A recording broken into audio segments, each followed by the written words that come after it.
안녕하십니까? 2024년 2월 13일 화요일 인도네시아 헤드라인 시작합니다. 첫 번째 소식입니다. 2월 14일 2억 500만 명이 투표소로 향하는 세계 최대 규모 1일 민주주의 선거가 인도네시아에서 열립니다. 인도네시아는 이날 차기 대통령을 뽑는 것은 물론 국회의원, 주지사, 시장, 군수 등을 함께 선출합니다. 즉 대선, 총선, 지방선거가 같은 날 모두 치러지지만 단연 초유의 관심사는 대통령 선거입니다. 여론조사 결과에 따르면 프라보워 수비안토 국방부 장관이 52.3%의 지지율로 선두를 달리고 있습니다. 그의 러닝메이트는 현 조코이 대통령의 장남인 기브란 라카부밍 라카 부통령 후보입니다. 프라보워는 조코이 대통령의 지지를 받음으로써 야당 후보임에도 불구하고 조코이 정권을 계승하는 안정적인 지도자로 인식되고 있습니다. 지지율 21.3%로 2위인 아니스 바스웨다는 이슬람학자 집안 출신으로 자카르타 주지사를 지냈으며 미국에서 정치학 박사 학위를 받은 엘리트입니다. 그는 신수도 이전 프로젝트를 계속 이어갈 것이라는 약속을 하지 않았으며 더욱 긴급한 문제들에 집중하고 투자를 지역 간에 공평하게 분산해야 한다고 공언했습니다. 여당인 투쟁민주당의 대선 후보인 간자르 프라노워는 지지율 19.7%로 3위에 머물렀습니다. 그는 조코이 대통령이 본인의 장남 기브란과 짝을 이룬 프라보워를 공공연히 지지하여 별다른 후광 효과를 누리지 못하였습니다. 한편 인도네시아는 결선 투표제를 채택하고 있으며 1차 선거에서 과반 득표와 절반 이상 주에서 20% 이상의 득표를 확보해야 합니다. 이를 충족하지 못한 후보들은 6월에 다시 결선 투표를 진행하게 됩니다. 현재 여론조사에서 프라보워 후보가 지지율 50%를 넘긴 만큼 결선 투표 없이 한 번에 대통령이 선출될 수도 있다는 예측도 있습니다. 특히 인도네시아에서는 투표 자격이 있는 유권자의 절반 이상이 17세에서 40세 사이이며 유권자의 3분의 1은 30세 미만입니다. 이에 따라 젊은 유권자들의 표심을 잡는 것이 선거 승리의 필수 조건으로 평가되고 있습니다. 다음 소식입니다. 인도네시아 정부가 대선을 앞두고 다양한 세금을 대폭 인상하겠다는 계획을 발표하면서 불만이 확산되고 있습니다.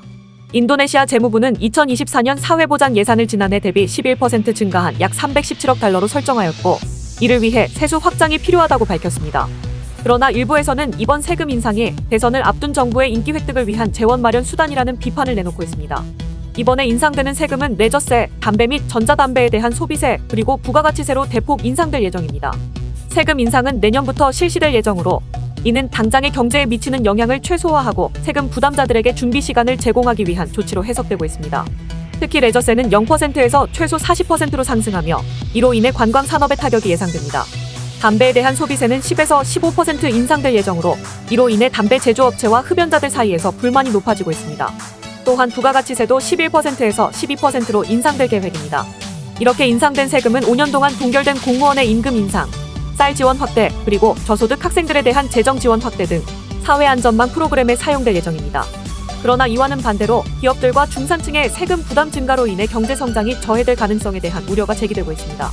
당장 대선을 앞두고 인도네시아는 세금 인상 문제로 불만이 높아지자 장관 책임설이 나오고 있는 등 논란이 되고 있으며 대선 이후 세금 문제가 주요 경제 이슈가 될 것으로 보여지고 있습니다. 다음 소식입니다.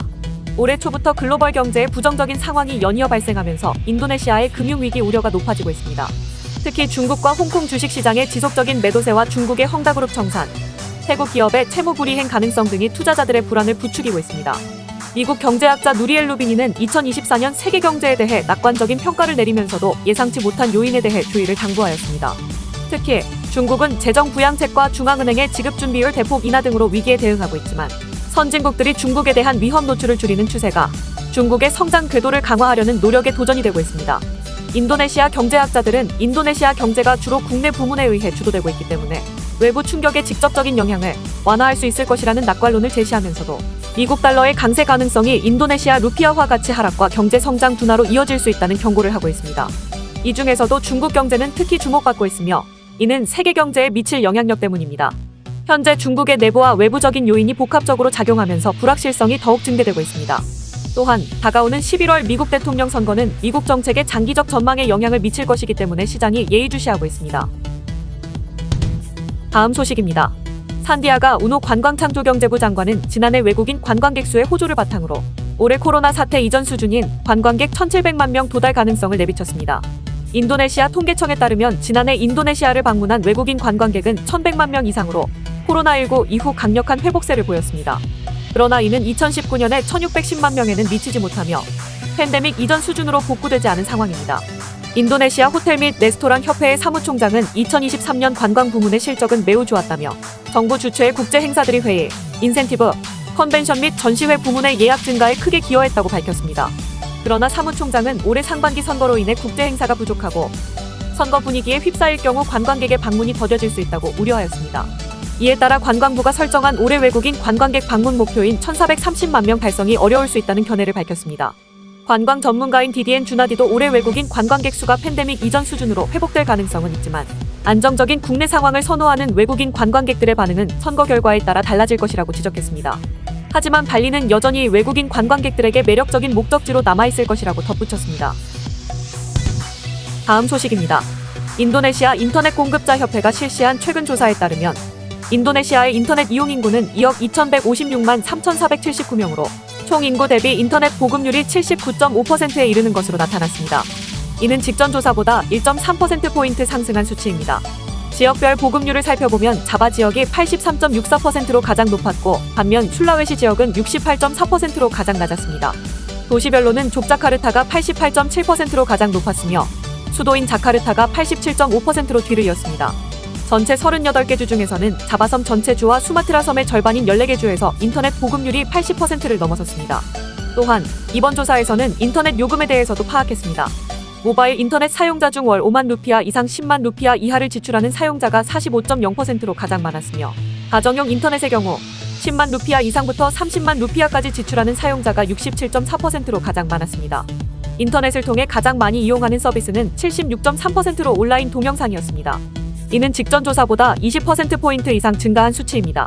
그 뒤를 이어 온라인 음악이 56.1%, 온라인 게임이 18.4%, 인터넷 TV가 11.0%로 나타났습니다. 참고로 이번 조사는 전국 38개 주의 8,720명을 대상으로 실시되었습니다. 다음 소식입니다. 인도네시아 국영 가루다 인도네시아 항공이 처음으로 탄소 배출권을 구매하였다고 밝혔습니다. 이는 온실가스 배출량을 실질적으로 제로로 만드는 탄소 중립 비행을 실현하기 위한 노력의 일환입니다. 가루다 항공의 홍보 관계자에 따르면 지난달 26일에 국영 석유 회사 버르타미나의 사업에서 창출된 탄소 배출권을 구매하였습니다. 그러나 구매한 배출량과 비용 등에 대한 구체적인 정보는 공개되지 않았습니다. 가루다 항공은 국제민간항공기구의 국제항공 탄소 상쇄 감축 제도를 활용하여 앞으로도 온실가스 배출권을 구매하고 배출량을 상쇄하는 온실가스 상쇄 활동을 지속할 계획이라고 밝혔습니다. 또한 가루다 항공은 지난해 10월에 지속가능한 항공연료로 개발된 바이오 연료 J24를 사용한 첫 상업 비행을 성공적으로 수행한 바 있습니다. 이러한 노력들은 가루다 항공이 탄소 중립 비행을 실현하기 위해 지속적으로 노력하고 있다는 것을 강조하고 있으며 이는 항공산업의 지속가능한 미래를 위한 중요한 발걸음임을 보여주고 있습니다. 다음 소식입니다. 인도네시아 파푸아 지역의 무장 반군 단체가 1년 전에 납치한 뉴질랜드인 조종사 필립 메르텐스의 석방을 발표하였다고 로이터 통신이 7일 보도하였습니다. 서파푸아 민족해방군은 성명을 통해 인류애와 인권을 보호하기 위해 메르텐스를 석방할 계획이라며 유엔을 통해 그를 가족에게 돌려보낼 것이라고 밝혔습니다. 그러나 석방 일정이나 방법 등에 대한 구체적인 사항은 아직 공개되지 않았습니다.